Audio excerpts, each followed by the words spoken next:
Hey everyone, welcome to the video. Today we are going to be talking about flams and how to program those with drums. I got a comment on my drum programming video asking me to talk about this, so here we go. We're going to have some fun. If you want to check out that video, I'll link it in the description and also in the little card up top so you can check that out as well. So first of all, what is a flam? It's basically a ghost note played along with the main hit, usually done on snare drum in most cases, to accent a beat, maybe during a drum fill or something like that. So let's check out how to program this in the software.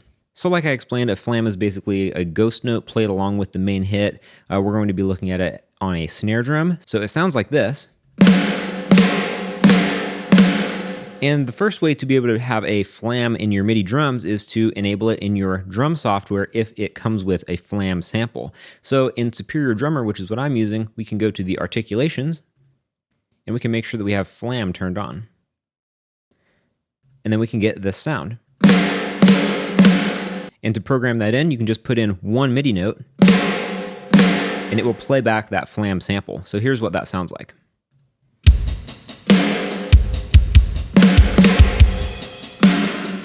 So to me, I don't really love the way that sounded. The space between the two hits is a little bit too long. I'd like it to be a little bit tighter. So what I like to do is program them in myself. And to do that, I would just program them as snare hits. So first I'll program the main snare hit.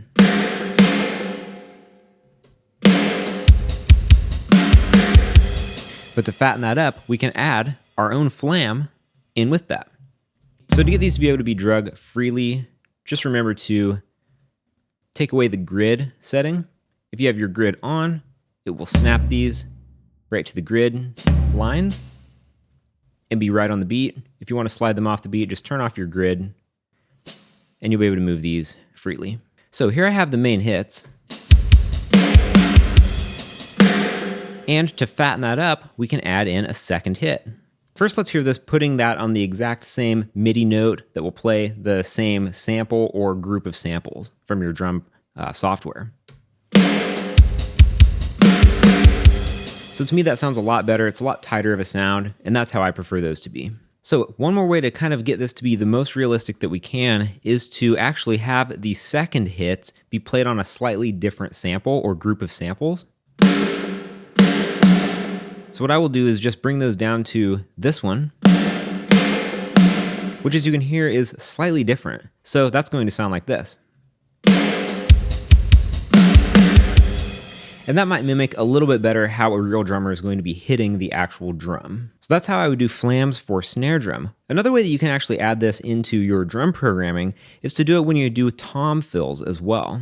So here I have a tom fill, and I'm going to be playing each of the toms at exactly the same time. Check out what that sounds like. Okay, so we could actually flam those hits to be just a little bit off, and that's going to sound like this. And that's going to help it sound just a little bit more realistic. A real drummer is not going to be hitting those at exactly the same time. There's going to be a little bit of variation in there. So this will help your tom fills out if you're playing two toms at once. So that's how I would go about programming flams for snare and also kind of using that technique to liven up your tom fills a little bit. If you like this video, please drop it a like and subscribe. I also have full recording, mixing, and mastering courses available in the description box below if you're interested in learning more about music production. Thanks everyone, see you in the next video, have an awesome day.